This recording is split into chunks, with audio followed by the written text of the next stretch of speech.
अस्सलाम वालेकुम नाजरीन, पल पल न्यूज़ में आप सबका खैर मकदम है। आज तारीख है 29 जुलाई और मैं हूं आपका दोस्त नदीम अकरम। हाजिर हूं मिडल ईस्ट की 10 बड़ी अहम और असरदार ख़बरों के साथ।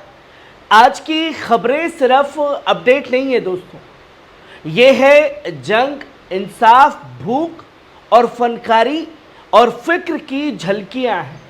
कहीं इंटेलिजेंस एजेंसियों का खुलासा है, कहीं एक बोरी आटे पर रोता परिवार है, कभी एक फनकार का आखिरी सफ़र है, तो कभी समुंदर में बहती साजिशों की पोल खुलती है। चलिए नज़र डालते हैं आज की पहली बड़ी खबर पर जो आप अपनी स्क्रीन पर देख रहे हैं। ईरानी इंटेलिजेंस का सबसे बड़ा खुलासा। दोस्तों, ईरान की खुफिया एजेंसी ने 12 दिन की जंग के दौरान अंजाम दी गई बड़ी कार्रवाइयों की फुटेज लगातार जारी की है। मुल्क के कई सूबों में 20 से ज़्यादा मौसाद एजेंट्स गिरफ्तार हुए हैं। 400 से ज़्यादा दहशतगर्द और जुदाई पसंद अनासिर को गिरफ्तार या बेअसर किया गया है।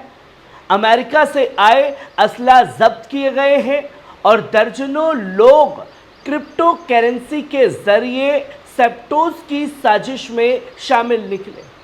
वहीं मनरिचिस्ट यानी शाही निजाम बहाल करने वाले गिरोह को भी नेस्तनाबूद कर दिया गया।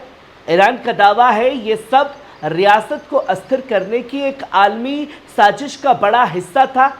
अब सवाल ये है, क्या दुनिया देखेगी इस जंग का असल चेहरा क्या है, जो ईरान इस जंग के बाद भी न रुका है, न झुका है, न डरा है। वहीं आप दूसरी खबर देख सकते हैं। एक बोरी आटे लेकर के जब एक बाप पहुंचा तो पूरा परिवार बिलख उठा। एक बेहद जज्बाती मंजर गजा से सामने आया है जो आप अपनी स्क्रीन पर इस वीडियो में देख रहे हैं।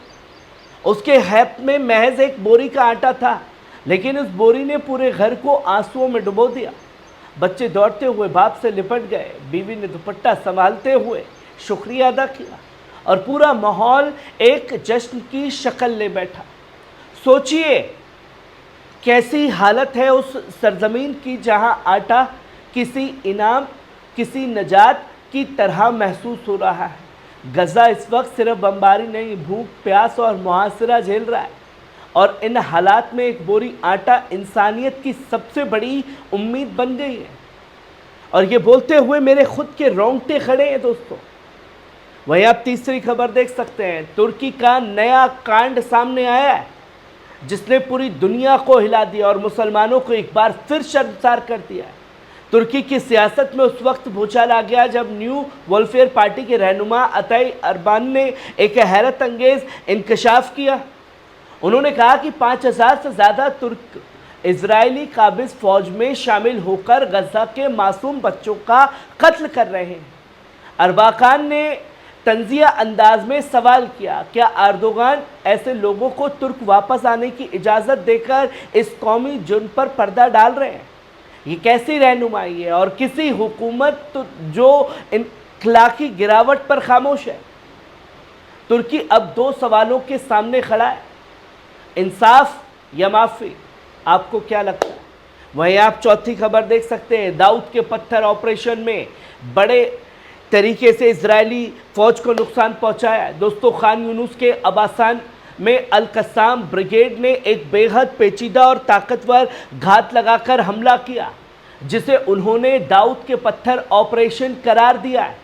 ये अमल एक मुनज़्ज़म घात था जिसमें इजरायली फौजी गाड़ियों को निशाना बनाया गया। इजरायली हुकूमत ने खुद तस्लीम किया कि इन हमले में उसके 3 सिपाही हलाक हो गए और कई ज़ख्मी हुए। वीडियो फुटेज भी जारी किए गए हैं जो इस हमले की बारीकी, जुर्रत और मुनासिब तैयारी का सबूत है। अल कस्साम ब्रिगेड का ये हमला इजरायली फ़ौज के हौसले पस्त करने वाला बताया जा रहा है। वहीं आप पांचवी खबर देख सकते हैं। गजा में फ़िज़ाओं में गिरी मदद आवाम तक नहीं पहुंच रही है दोस्तों। गजा से एक अफसोसनाक और हैरान करने वाली खबर सामने आई है। मकामी जराए के मुताबिक इजरायली कब्ज़े वाले इलाकों में प्लेन से इंसानी मदद गिराई गई, लेकिन ये राहत उन जगहों पर पहुंचाई गई जिन्हें इजरायली फौज ने मौत के जोन करार दे रखा है। इन इलाकों में दाखिल होना मतलब जान जोखिम में डालना है। यही वजह है कि खाद्य सामग्री, दवाएं और पानी की बोतलें वहीं पड़ी रही। गजा की भूखी प्यासी अवाम उन्हें छू तक नहीं सकी। क्या ये मदद थी या फिर एक और मजाक उस कौम के साथ जो पहले ही जंग, भूख और नफरत का शिकार है? वहीं आप छठी खबर देख सकते हैं, इराक के बसरा शहर में लगी आग, अफरा तफरी का आलम। दोस्तों, जनूबी इराक के अहम शहर बसरा से एक खौफनाक वीडियो सामने आ रहा है। शहर के एक इलाके में अचानक भीषण आग भड़क उठी, जिससे इलाके में अफरा तफरी मच गई। मकामी जराये के मुताबिक आग इतनी तेजी से फैली कि कई मकान और दुकानों को अपनी लपेटे में ले लिया। दमकल की कई गाड़ियां पहुंची मौके पर और आग बुझाने की कोशिश जारी है। हालांकि आग लगने की वजह अब तक मालूम नहीं हो सकी है, लेकिन शक किया जा रहा है कि यह हादसा किसी शॉर्ट सर्किट या गैस लीकेज की वजह से हुआ हो सकता है, जिसकी जानकारी लोगों के सामने है। वहीं आप सातवीं खबर देख सकते हैं, लेबनान में फिर धमाका। दोस्तों, लेबनान के बिंत जुबैल शहर से एक ताज़ा हमला सामने आया है, जिसका वीडियो आप देख रहे हैं। इजरायली ड्रोन स्ट्राइक के जरिए एक मोटरसाइकिल को सीधा निशाना बनाया गया, जिससे जोरदार धमाका हुआ और आसपास का इलाका दहल उठा। अब तक की मालूमात के मुताबिक इस हमले में मोटरसाइकिल सवार शख्स की मौके पर ही मौत हो गई, लेकिन उसकी शनाख्त अभी तक नहीं हो सकी है। बिंत जुबैल, जो अक्सर इजराइल लेबनान तनाव का मरकज़ रहता है, एक बार फिर जंग का मैदान बनता नजर आ रहा है। वहीं आप आठवीं खबर अपनी स्क्रीन पर देख सकते हैं। दोस्तों, सुबह न्यूयॉर्क के मिडटाउन मैनहट्टन में फायरिंग, 6 जख्मी, शूटर ने 33वीं मंजिल से की खुदकुशी। दोस्तों, इस वक्त 1 घंटे पहले न्यूयॉर्क शहर के आज सुबह मिडटाउन में 345 पार्क एवेन्यू में अचानक गोलियां चलने से अफरा तफरी मच गई। 27 साल का शेन तमूरा, जो कि लास वेग्स का रहने वाला था, अचानक फायरिंग शुरू कर दी और कम से कम 6 अफराद को गोली मार दी, जिसमें से एक पुलिस अफसर भी शामिल था। सबकी हालत नाजुक है। ये इमारत ब्लैक स्टोन एनफेएल KPMG के दफ्तर का मरकज है। हमले के बाद शूटर ने 33वीं मंजिल पर जाकर खुदकुशी कर ली। NYPD के इलाके को घेर लिया गया और तहकीकात जारी है। अभी तक हमले की वजह साफ नहीं हुई है, लेकिन पूरा शहर सदमे में है।